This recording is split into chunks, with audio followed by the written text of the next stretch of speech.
Ni asubuhi nyingine tena, mtazamaji wa Zone Media, tunakutana hapa kuweza kujuzana yote yanayojiri katika anga za kimataifa. Kwa Wakristo wote ulimwenguni, heri ya Pasaka, ikiwa ni Pasaka ya tarehe 5 mwezi wa 4 mwaka 2026.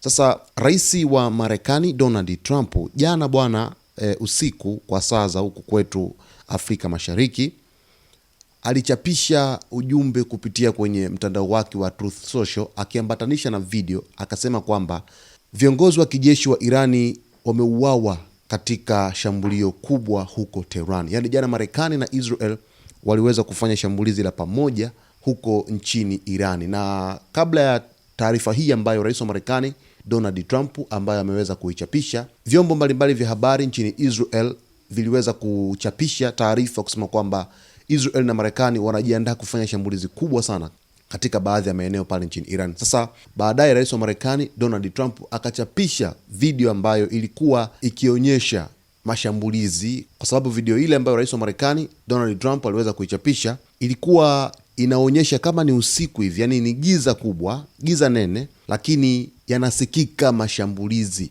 Yani mashambulizi ndio yanasikika, ni milipuko ya mabomu ndio ambayo yanasikika. Ripoti inasema rais wa Marekani Donald Trump amesema kuwa viongozi kadhaa wa kijeshi wa Iran wameuawa kufuatia shambulio kubwa lililofanyika katikati mwa mji mkuu wa Tehran. Katika ujumbe aliochapisha kwenye mtandao wake wa kijamii wa Truth Social, Trump alidai kuwa viongozi hao waliiongoza Iran vibaya bila hekima na kwamba wameondolewa pamoja na vitu vingine vingi katika shambulio hilo kubwa. Hata hivyo, hadi sasa hakuna uthibitisho huru kutoka kwa mamlaka za Iran kuhusu madai hayo, huku hali ya usalama ikiendelea kuwa tete kufuatia mvutano unaoendelea kati ya Iran na Marekani. Taarifa hii pia imeongeza wasiwasi mkubwa wa kuongezeka kwa mzozo mkubwa wa kijeshi katika eneo hilo, huku juhudi za kimataifa zikiendelea kutafuta suluhisho la amani. Kwa jinsi ambavyo rais wa Marekani Donald Trump ameweza kuichapisha video hii, inaonekana wazi kwamba Marekani bado ana hasira juu ya ndege zake za kivita ambazo ziliweza kulengwa na Irani mnamo siku ya Ijumaa. Na baada ya ndege hizo kuweza kulengwa, Marekani ilianzisha operesheni ya kuweza kuwatafuta marubani hao, lakini hadi hivi sasa bado rubani mmoja hajaweza kupatikana, ingawa siku ya Ijumaa jioni walitangaza kwamba rubani mmoja ameweza kuokolewa.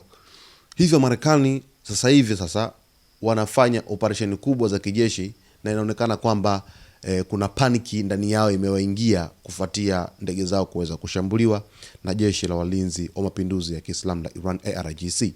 Basi mtazamaji wetu, kwa taarifa zaidi uendelee kuwa nasi leo hii hapa. Cha msingi usiache kusubscribe, kulike, kucomment pamoja na kushare.